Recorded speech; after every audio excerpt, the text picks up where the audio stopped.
மேலே வாங்க மேலே வாங்க. இதில் ஏதாவது செட்டப் இருக்கா? பிளாஸ்டிக் இருக்கா? இதை மிதிக்க முடியுமா? மிதிச்சா என்ன ஆகும்? காலில் குத்திரும், ரத்தம் வரும். ஆனால் சாமியாருங்க ஆணியை மிதிச்சா ரத்தம் வரல. அவர் கடவுள் சக்தி, உடம்புல தெய்வீக சக்தி இருக்கு. கத்தி மேல் நிற்கிறார், ரத்தம் வரல, அவருக்கு தெய்வீக சக்தி இருக்கு. நான் கடவுள் இல்லை, சாதி இல்லை, மதம் இல்லைன்னு சொல்லி கண்ணாடி மிதிக்கிறோம். கண்ணாடி இதுவரையிலும் இந்தியாவில் எந்த சாமியாரும் மிதிக்கல, எந்த மேஜிக்காரங்களும் மிதிக்கல. முறையாக நாங்கள் தான் பண்ணுறோம். கொஞ்சம் உன்னிப்பாக கவனி.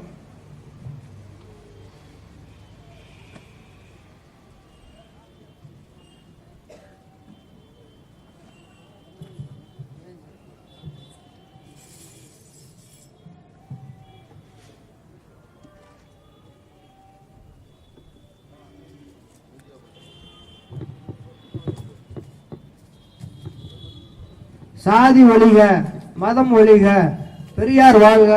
சாதி ஒழிக, மதம் ஒழிக.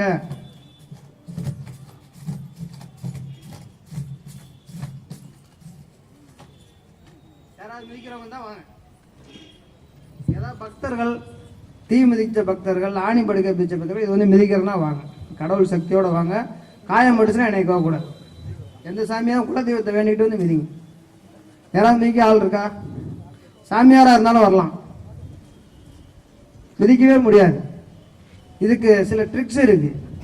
என்கிட்ட மந்திர சக்தி கிடையாது, கடவுள் சக்தி கிடையாது. கண்ணாடி மிதிக்கிறதுக்கு சில ட்ரிக்ஸ் இருக்கு.